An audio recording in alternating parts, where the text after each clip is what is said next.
Greetings, my fellow Martians. Welcome back to another episode of Mixed Martian Arts.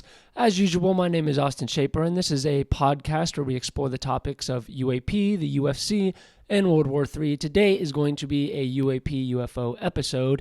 We've got two relatively important updates to bring you today, and there has been a little lull in the UFO community, not much to discuss within the past week or so. And that changed within the past 48 or so hours, especially last night. Got some breaking news to bring you guys. Before we dive into that, do me a favor and just click subscribe and hit the notification bell if you are watching on YouTube. And if you are listening on the audio-only formats, just click follow and leave me a 5-star review. I greatly appreciate it. It's a free, simple, and easy way to be able to support Mixed Martial Arts as it slowly crawls along and grows over time. So I appreciate you guys for being here. Let's dive right in. Two updates to bring you. Let's go in order, I suppose, of which they were announced. Let me get my... Okay, here we go. I just had to get my computer pulled up. Not easy to hold my laptop and be able to read this for you guys, but we'll give it a try. Okay, so this comes from Rogue UAPTF on Twitter. So he talks about something that's very interesting. So I'll just read you the post and then we'll go from there. It says, Matt breaks major news here at 18 minutes in. I can vouch, and he links a video. I can vouch for the accuracy of this information. It demands immediate attention from oversight.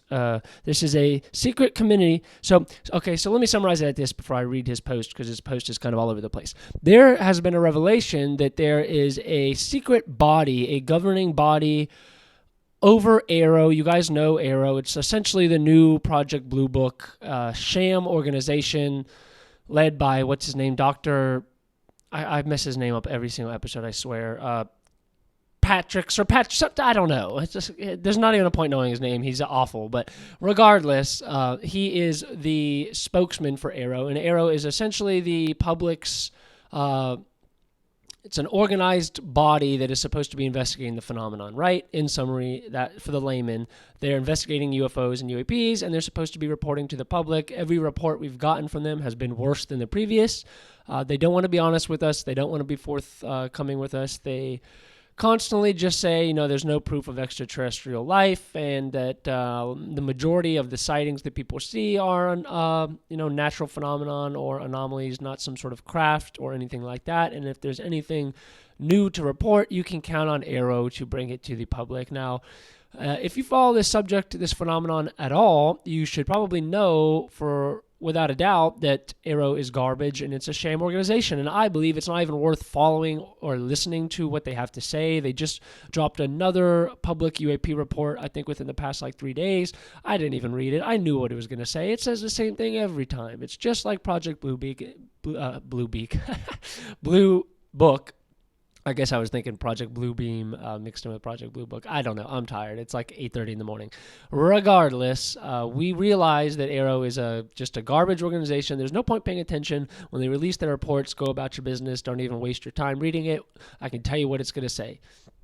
No evidence of extraterrestrial life, so on and so forth. You guys get the gist. Now, the only reason I'm bringing you this news today is because we got a very, very interesting development where we have come to the revelation that there is some sort of secret governing body over Arrow that Kirkpatrick, I don't know if he's the one himself who organized it, but he knows about it at the very least. And there is a public governing body that is the head of Arrow that is in the public domain. So we know about it, we know their names, and their purpose is to kind of guide Arrow in its mission, in its purpose, and kind of, as I mentioned, govern over the organization as it attempts to proceed forward with its task.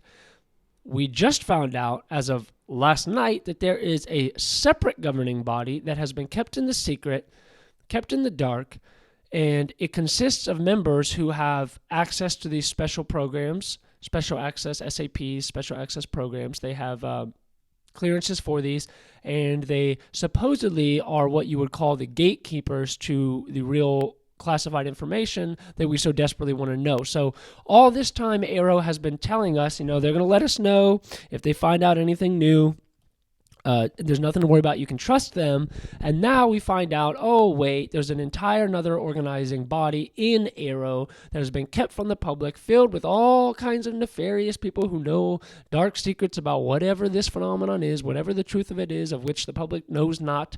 These guys do, at least in some regard, and they've been governing and guiding the mission of AARO, probably helping release its public statements, so on and so forth, organizing its research, all of that stuff. And we find out that these guys are the ones who are likely holding the secrets.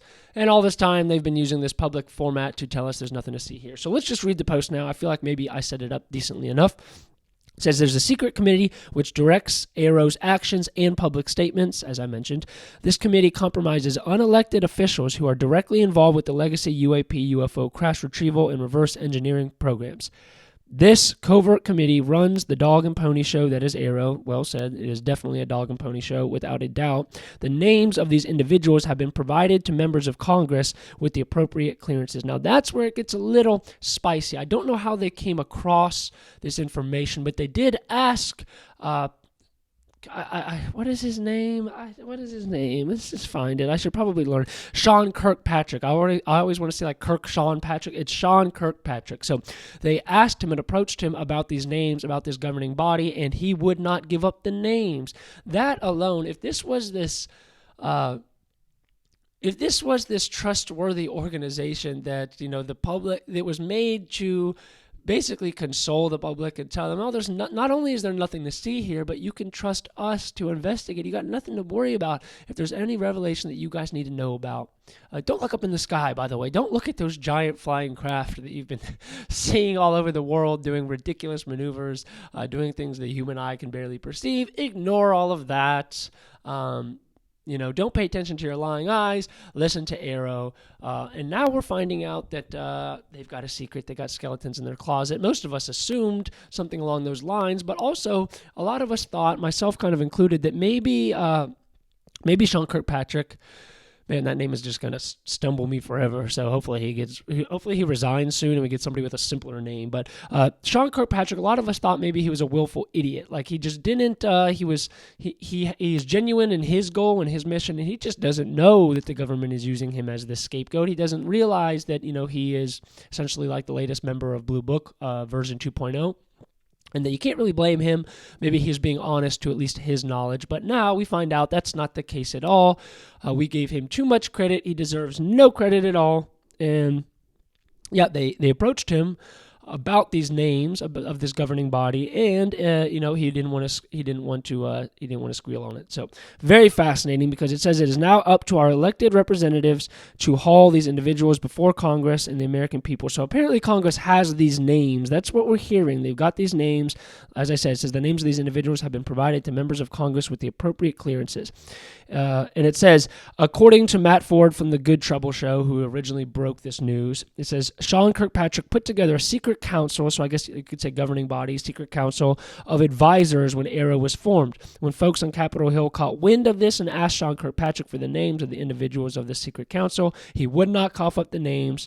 They are allegedly the gatekeepers of the UFO cover-up. So that is actually big news, because while I don't subscribe to the theory that the government is preparing to tell us about UAPs or UFOs or extraterrestrial, interdimensional life, non-human intelligence, whatever you want to call it, I'm not really subscribed to that team that thinks they're going to tell us anything.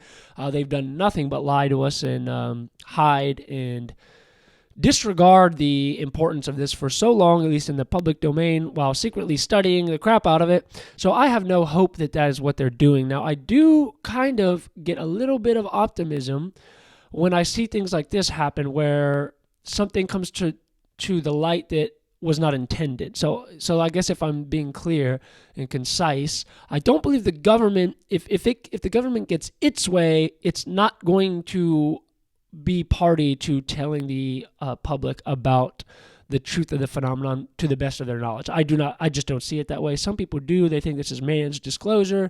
They thought that David Grush was part of a managed disclosure plan to slowly tell the public the truth about this. I see no evidence to suggest that. I could be wrong. We'll have to see how things play out over time, but if you look back in history, time only shows that every organization, such as Blue Book, that they form, it's only more of the same. It's only more lying and telling us everything's fine. There's nothing to see here. There's nothing to worry about. Trust your government. That's all it is over time, over the decades. So I don't believe the managed disclosure theory, but I do, especially with the revelation that I just mentioned to you right now, I do see a possibility of things leaking because of there being so much interest, not just in the public at this point, but interest in the Congress, and a lot of elected officials have really got their teeth sunk into this subject, Tim Burchett and others, many others, and that's a big nuisance, and that's a thorn in the side of organizations like AARO and the government at large who just want to keep the secret and just kind of want to brush it off, and it's becoming probably increasingly difficult to do so. So I do have a little bit of optimism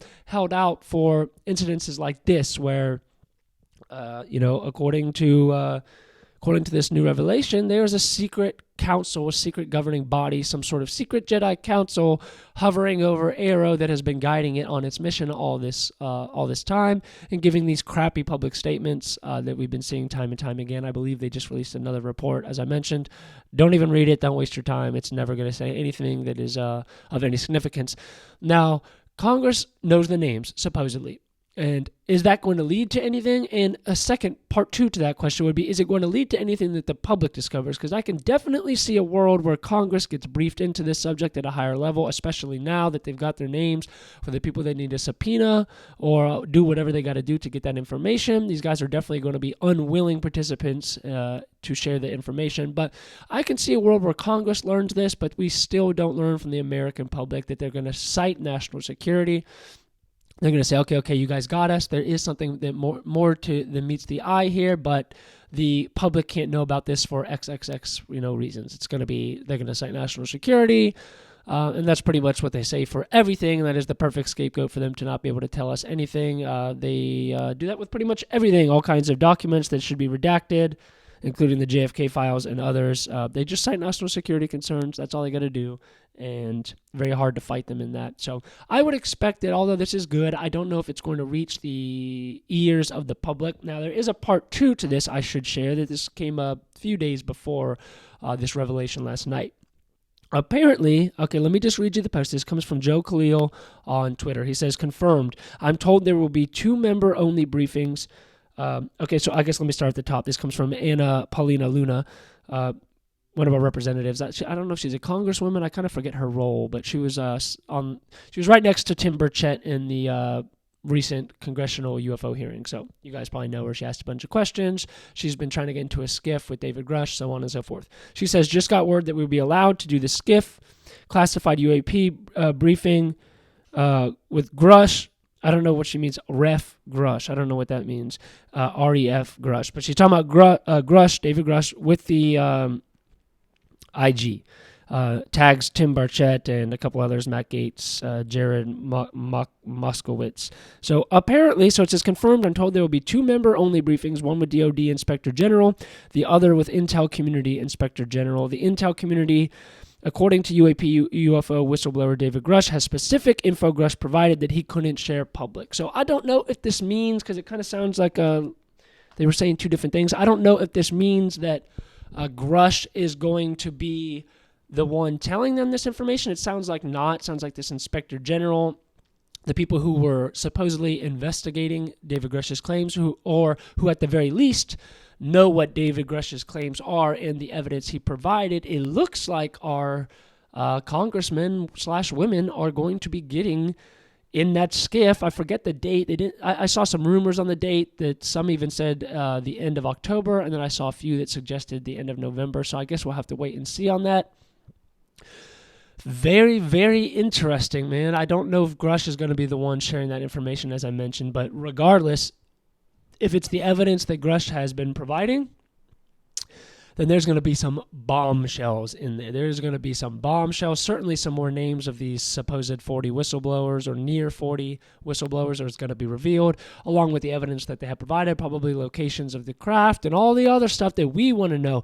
I still do not know that this is going to result in the public getting access to that information. I think it's more than likely Burchett, although Burchett's got a big old mouth on him, I don't know if he can be able to keep this thing quiet if they tell him anything. That's going to, that's an interesting topic of discussion, isn't it? Burchett, I find it very difficult to believe he's going to shut his trap if he learns anything of substance. I mean, that's probably the worst person that they could get into that skiff, just because he's really spearheading this subject, and he really wants to bring answers to the public because he has his own curiosities and fascination in this subject, which is a good combination. You get a congressman or congresswoman who already wanted to learn about this, and now they're in a position where they might be able to.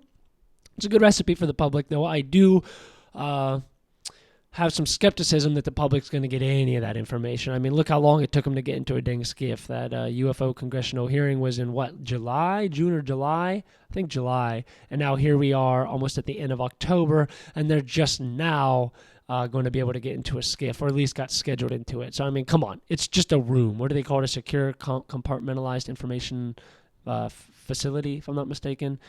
So it took them that long to even get that scheduled. So that's ridiculous in its own right. But this entire subject, this is the reason why, I tell people, buckle up if you want disclosure, because I want it too. But, I mean, they've been dragging their feet on this thing for decades and decades, and our lifetime is just ridiculously short if we want to get answers in, my lifetime or your lifetime. They better pick up the ball, because we're all going to be long dead and gone before they squeal piggy on this if it's up to them.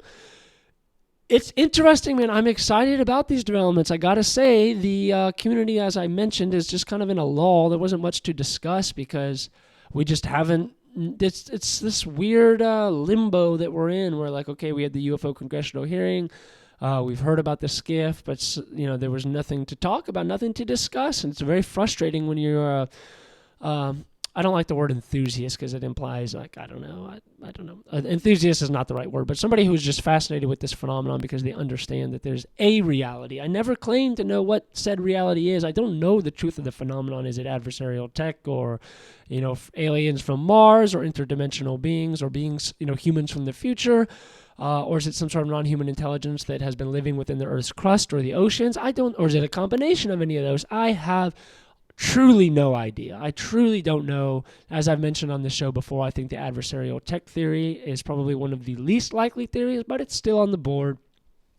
And I guess we've gotten one step closer to that today. We got one step closer to that revelation. It blows my mind because I've really been following the Israel, Palestine, Hamas conflict. I've really been following that. You guys know I do a geopolitical World War III segment on this show, and it seems like the most pressing matter to discuss at the time, not only for how horrible it is for the people who are experiencing it, but for the possibility of it expanding into a regional or global war. And it's very fascinating because somebody like myself who covers such widely different subjects as World War III, the potential of it, and the UAP UFO subject, it's crazy how the UFO phenomenon gets put on the back burner when there's any sort of pressing geopolitical matter. And if the UFO phenomenon has any sort of merit to it, of which it certainly does, that seems like it would be the most pressing information, the most pressing subject that one could possibly discuss. And if the governments know it around the world, at least some of them, it truly boggles the mind that they're focused on all these, I guess you could say, earthly subjects, drama, developments, whatever you want to call it. They're focused on that when there's this looming subject over all of our heads, quite literally, over our heads. And it gets put on the back burner. It's so important, man. It's so freaking important. But these governments around the world, for whatever reason, we don't know. We can debate about why. Is it a nefarious reason, or are they just looking out for our safety? I do not think it's the latter, but it gets put in the back burner. So it is refreshing, I guess, to be able to come on here and bring you guys something new. And it looks like progress is being made. I just don't know if that progress is going to reach the public's eye. If they keep telling loudmouths like Burchett information, it's probably going to get out at some point, right? And that's good. I'm not saying that in a bad way. I mean, I think Burchett's awesome. I think he's leading the charge. And I think he's the perfect kind of guy to get into that skiff because he ain't going to be able to keep his damn mouth shut. So that's good for us. But it's just one of those things where you go back and forth in your head. Is this something to be optimistic about, or is this just gonna, okay, more people in the government are gonna learn? We don't care about them. We want to learn. The public needs to learn, and putting these guys into a skiff inadvertently could lead to the public learning more. But is it an intentional form of disclosure to tell the congressmen, tell the congresswomen, and then kind of break some of the news to us? I sincerely doubt it. There's some very optimistic people in the UFO community. I am not one of them. I look at the past and I see nothing but dishonest behavior from the governments around the world. So such is life, man. We are here. We are waiting. Hopefully it happens before we're all 150 freaking years old. We're tired of waiting. It's getting real old, but at least progress is being made. I think with the new social media age and, as I mentioned, all the people in Congress, in the government, elected officials, representatives, really becoming interested in the subject, that's definitely a point on the UFO disclosure side. Anyone who supports the disclosure for whatever it is, whatever the revelation of that truth is going to be, we're here for it. The public needs answers. Are we going to get them? I just couldn't tell you. I couldn't tell you, but I was happy to bring you guys that news today. So we're going to wrap up on this episode. Very glad to be able to discuss some UFO news, guys. Like I said, it was getting rather boring. There wasn't much to discuss. So this is nice. I appreciate you guys for tuning in. As I mentioned at the beginning of the show, if you're on YouTube, just click subscribe and click the notification bell so that you can see when I post a video. If you're on the audio-only format, click follow. Leave me a 5-star review. These are free, easy, simple ways you could do to support what I'm doing with Mixed Martial Arts. I love doing this stuff, guys. I'm really looking forward to the future with this. I just don't get sick of talking about these subjects. I really don't. And some people may think it's a bit odd that I cover three such different subjects. Most podcasts you see out there kind of just cover one subject. I listen to a lot of MMA podcasts, listen to a lot of geopolitical podcasts, and some UFO ones. I combined them all in the same podcast, just because I didn't want to get bored talking about one thing. So these are 3 subjects I'm fascinated in. If you're fascinated in them as well, maybe one of the subjects or 2 or even all 3, I got a group for you called Mixed Martial Arts on Discord, and we basically talk about this news every day, share breaking headlines, share our opinions, experiences, so on and so forth with people who also are interested in this stuff. So the description is in the description. The link is in the description of this video and also on the podcast apps. And lastly, I am finally being active on Twitter. You can find me I believe you can search Mixed Martial Arts, but the official handle is UAP UFC WW3, just one word. You find me on there. If you guys want just headlines, you want to get you don't want the long monologue like today, but you just want the freaking breaking headlines in any of those subjects, go follow my Twitter because I post constantly all day sharing breaking headlines. So I appreciate you guys so much for tuning in. Thank you, Martians. I had a blast doing this one, and hopefully I'll be bringing you more good news shortly. We'll be back probably tomorrow with, I think, a geopolitical World War III episode covering potentially the end of the freaking world. So we'll see. Thank you, guys. We'll be back soon. Peace out.